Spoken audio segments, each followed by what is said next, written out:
Hold on to your pants, guys. Hold tight. And gals, we have ourselves a game of Ashes. The top four, we're down to it, getting down to the winners of the winners. Erik on the left, Joshua on the right. We got Jessa, Nani facing off against Rin Northfell.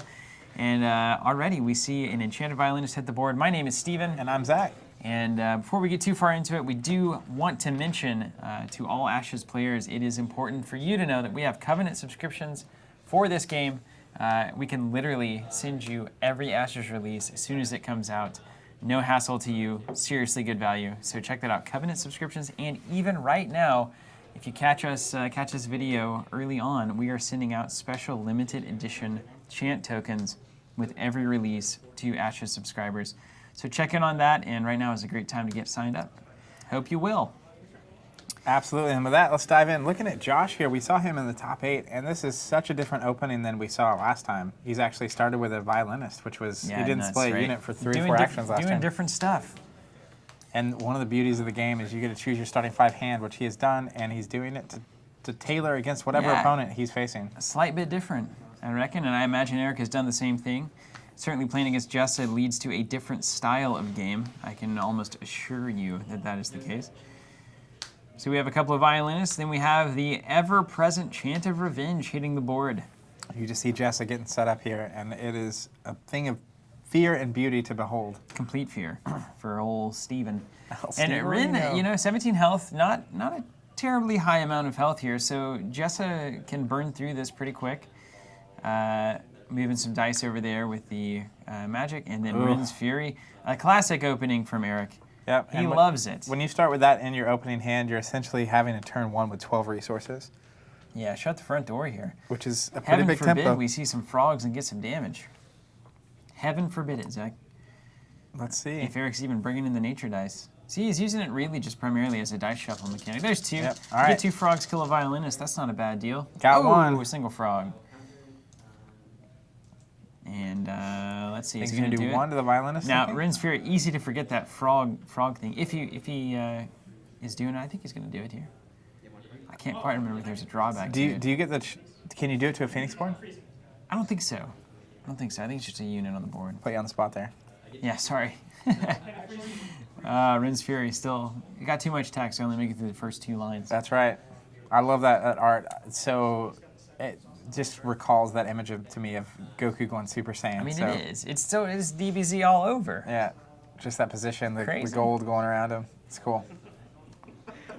And I love watching the jockeying in the first turn of every Ashes game and how it plays out differently with each player and each Phoenixborn, and just this ultimately trying to one-up each other on this first turn, and you end the turn typically without cards or resources left. And when that happens, who ended up on top? Always the question. I'll tell you what though, it's going to sound very good right now. 2 violinists on the board. Yeah, that's right. That's all you need. It's a duet. Here comes the Frostbear to make it a trio. Yeah, adding some nice bass to that board. Yeah, that's funny. Thinking about all these in the context of a musical act. I think that's really what Ashes is about, right? We talked to Isaac extensively about that. The musical nature of the game, yeah. He said, really, I want to create a symphony. Symphony of Don't chords. We got the bear there. Erik counting those dice out, and he essentially gets a reset button here, bringing all the dice back into play. But he's got and there goes the Hammer Knight. We've seen it before from him. The meta's favorite. And I think that's all of his cards at this point. And just a clarification on Rin's Fury, that is, you can spin the frogs to do damage to a Phoenixborn or a unit. Okay. So you roll the frogs, you still have to use it, which he doesn't want to do. And a majority of the time probably you're not going to want to spin those frogs because you've designed a deck that can make better use of them than a single damage. But occasionally it's great, and Fear is going to, it's going to send that Hammer Knight right back from whence it came. Absolutely, and I think we have a chant trigger there to do damage to... Might be. I don't know if return to hand triggers that. It may just be destroyed. You know how these card games work, Zach. We've been here before. Hammer Knight, here we go. Putting him back into play. Back into play. Well, not scared. Scared, not scared. Here, not here. And that Hammer Knight is just brutal. And here comes the bear. All right. Can't argue with this open. I'm not arguing. Notice, for those of you watching also, Josh using our arcane tokens over there. If you guys are interested in those, check them out, teamcovenant.com. we do have them for sale. See that beautiful first player token sitting there. Eric throwing the ice buff on a Hammer Knight. Here comes it's hammer time. It's hammer time. Just getting those abilities out of the way before the end of this round. And this, it's with the Hammer Knight striking first. It's a big question on whether to block or not. Obviously, taking 5 damage to the teeth is not exactly what you want. Yeah, you don't want that. But at the same time, you're going to lose board position if you block with one of these units, and you're going to lose a unit, and the Hammer Knight's still going to be around because you're out of dice. You can't really deal with it right now. So you're saying there's some tough choices ahead. Yep. And, Eric, you're forcing the issue. Deal with my big guys or take a bunch of damage. Either way, it's going to work out in Eric's favor, I think. Here comes the Frostback. Looks like he's going to block the Hammer Knight, not willing to take 5.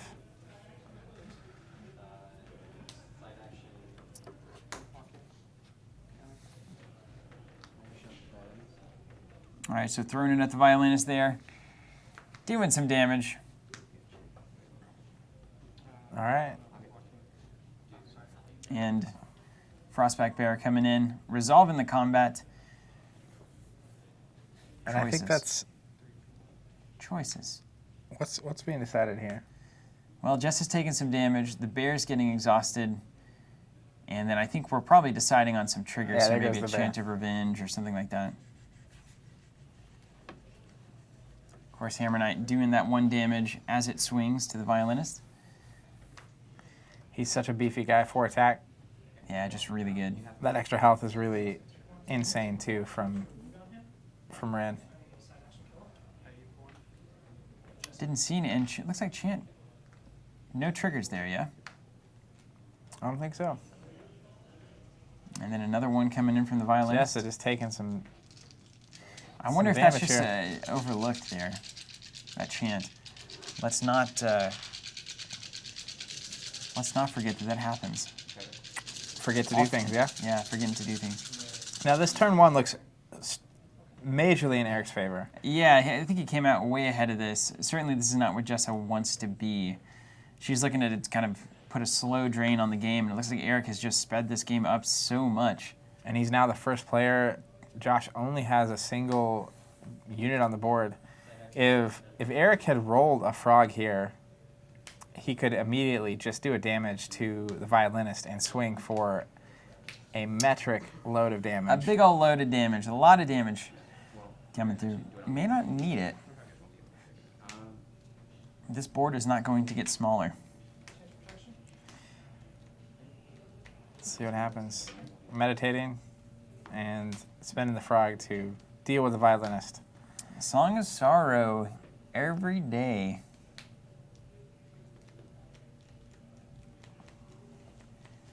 Every day, Zach. Both players here at 14. That is why you see her in all sorts of decks. Dare I say, almost every one. Universally good, doesn't require a specific type of magic to get her into play. And for a single action, you just basically have an awesome blocker. In lots of opening hands, too. And you got that ability. You got that ping ability. Really can cover a lot of bases for a load of different decks. All right, Chant of Revenge being triggered there on the Hammer Knight, but this is going to be brutal. Yeah, no, Erik just swinging in for the fences. Exhausting for the damage, and we'll see the total tally. Boom. Jessa goes down to 6. Jessa's in a world of pain here. You're entering a world of pain, Zach. Wow. But Erik's board is exhausted out. He does have the ability to put another bear on the board. He created an opening, though, and that is what you're looking for here in Ashes, to do a bunch of damage. And another Enchanted Violinist hitting the board. A simple action to get it out. Where were you but a turn ago? Staple of the game right there. I think we're going to see this Violinist for a long time to come. Very important figure. Yep. Which is awesome. Yeah. It's certainly not the worst thing to have in the meta. Beautiful Violinist on both sides of the board. I have no problem with that. And music, ultimately. Music is good. One of the great joys of life. Oh, man. Hammer time. Hammer. Erik's just really he's a very aggressive player, and he's bringing some aggressive tools to the front here.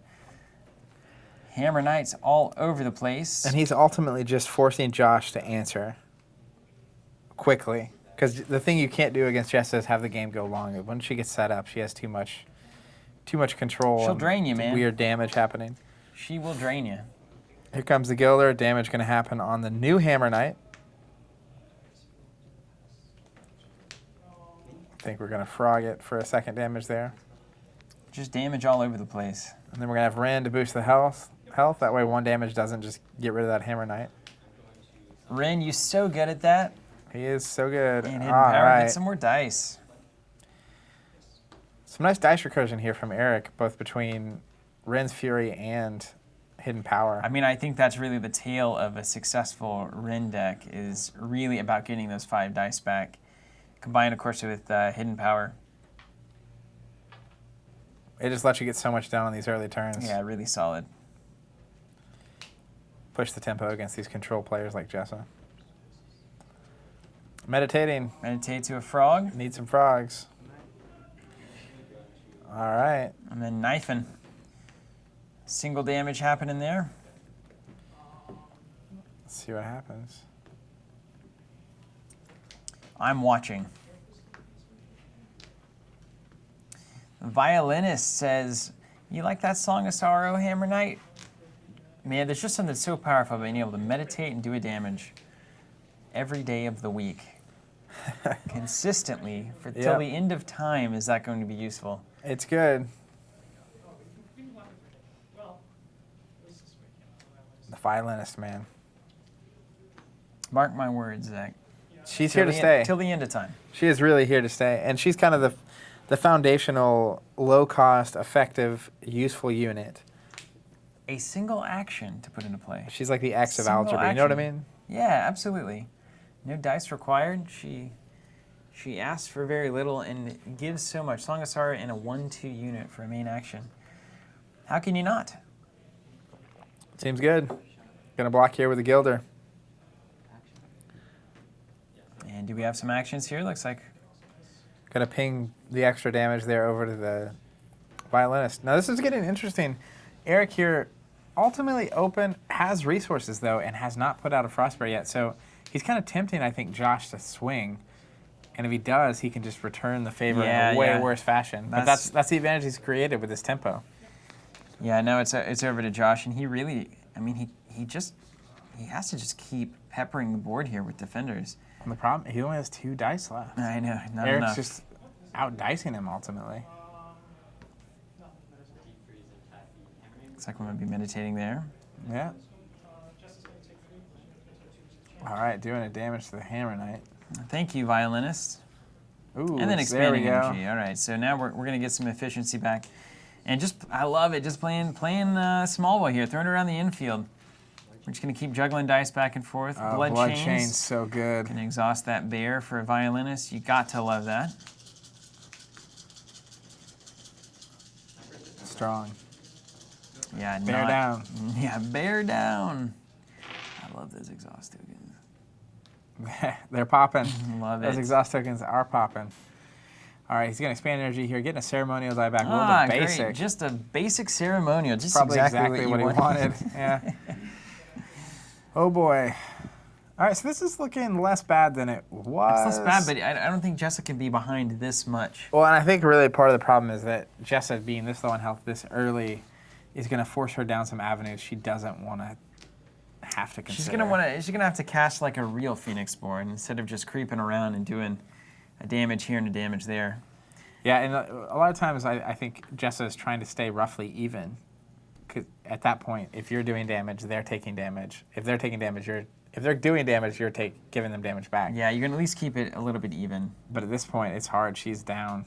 And looks like the old Hammer Knight is going out of town. Hammer Knight, another Song of Sorrow, man, just everywhere. Now I think, what a sad story. I want to say, given the dice remaining, Erik could potentially bring a Hammer Knight back using that ceremonial die.